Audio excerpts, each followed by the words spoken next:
যে কোনো লড়াইয়ে, যে কোনো রাজনৈতিক প্রকল্পে, যে কোনো তাজদিদের প্রক্রিয়ায় সঠিক পলিসি থাকা, সঠিক স্ট্র্যাটেজি থাকা এবং শত্রুকে সঠিকভাবে চিহ্নিত করা অত্যন্ত গুরুত্বপূর্ণ। এটা ছাড়া কখনো আপনি সফল হতে পারবেন না। এটা জজবা দিয়ে করলে হবে না, এটা আবেগ দিয়ে করলে হবে না, এটা উইশফুল থিঙ্কিং দিয়ে করলে হবে না, অথবা হিকমার নামে সুবিধাবাদের মাধ্যমে এটা করলে হবে না।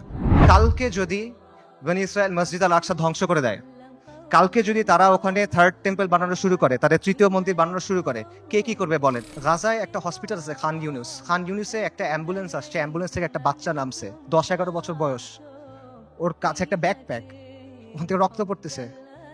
আল জাজিরা সাংবাদিক জিজ্ঞেস করছে যে এখানে তোমার এখান থেকে রক্ত পড়তেছে কেন, তোমার ব্যাগে কি? বলছে আমার ভাই।